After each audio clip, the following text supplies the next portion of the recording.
کلام مجید میں زیتون کے درخت کا تذکرہ آیا ہے۔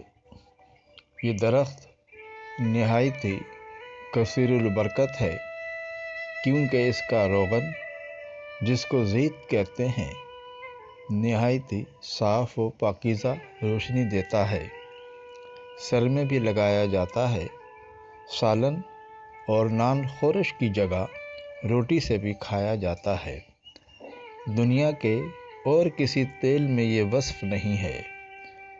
اور درخت زیتون کے پتے عام درختوں کی طرح نہیں گرتے۔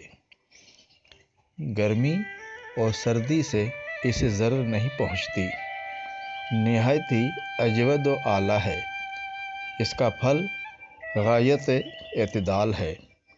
اس کا درخت خشک پہاڑوں میں پیدا ہوتا ہے، بغیر خدمت کے پرورش پاتا ہے اور ہزاروں برس رہتا ہے۔